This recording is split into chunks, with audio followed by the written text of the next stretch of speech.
I have so many magnificent memories with my dad. I remember him taking me with him to the bank, and we'd have to cross a busy street, and he would hold his finger out, and I would grab his finger as he was leading me across the street. I remember him taking me to Coors Hobby Shop, which was downtown Washington, D.C., and he would buy me electric trains and plastic models from Monogram and Revell. I remember him taking me to Sunny Surplus, where I could buy World War II equipment, surplus equipment for pennies on the dollar. I remember one time I was in the bathroom with him and he was shaving, and I'm looking in the mirror and I'm looking at him, I'm looking in the mirror and I'm looking at him, and I'm like, "Daddy, can I shave?" And he's like, "Yeah," right? So he gives me the shaving cream and I put it on my face, and he gives me the razor, but he takes the blade out and I'm there shaving. Why? Because I'm trying to be like my dad. I remember him teaching me to ride a bike, probably elementary school, and we'd get up 30 minutes a little earlier, and he's in the alley with me and we're riding, and he's right there behind me talking in my ear, "Come on, son, you can do it," and I'm pedaling. And I remember one morning I looked back for Dad, and he's about 20-25 feet behind me, and here I was riding a bike on my own. My dad, when we had dinners like Thanksgiving, Christmas, Easter dinners, my dad would be the last to serve himself. And I used to wonder why he never said anything to me about it, but I eventually realized what it was. He was making sure that everyone else was eating before him.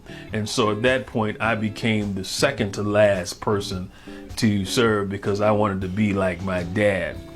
One time, one of my high school friends came over and Mom asked if we wanted to eat. He says, "Yeah." And so we were eating. I forget what all we were eating, but I know we were having steak. And I went upstairs for something. I went in the kitchen and I saw Dad had everything that we all had the same thing, except Dad had 3 hot dogs on his plate. He gave my high school friend his steak. And that was a lesson. He didn't mention it, but it was a lesson that I got. And my dad told me all the time, he says, I had opportunities to have other jobs and to make more money, but it would have taken me away from the house, and family was more important. And so he always demonstrated that. And now our roles have changed. My dad was taking care of me, and now I'm, taking care of him. And just a month or so ago, I cut his hair for the first time. And I'm sitting in the same kitchen where he cut my hair. And when we sat down, he says to me, "So, son, are we going to talk about, how you're going to cut my hair?" I said, "Dad, you remember the first time you cut my hair in this very kitchen?" He's like, "Yeah." I said, "Did we discuss it?" He says, "No." And I said, "That's right." And I started laughing. Mom started laughing. And, but I think I did a halfway decent job.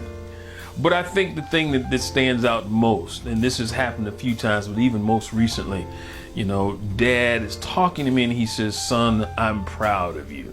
Well, who doesn't want to hear that, right? We hear God the Father say, referring to Jesus, "This is my son in whom I'm well pleased." And to hear your father say that he's proud of you, my goodness, that is priceless. You can't buy that. And I ended up posting it on Facebook, man, and got so many. I didn't think anybody was gonna respond to it, but my goodness, I don't need my parents' approval. I don't need their permission, but you always love their approval. I wish everyone had the opportunity to hear those words, and I try to be a father to others.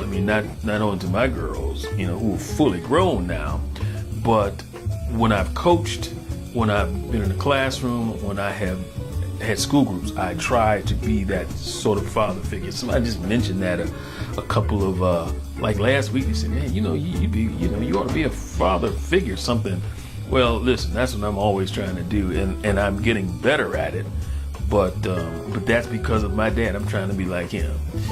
Listen, I love my dad, and even at this stage in my life,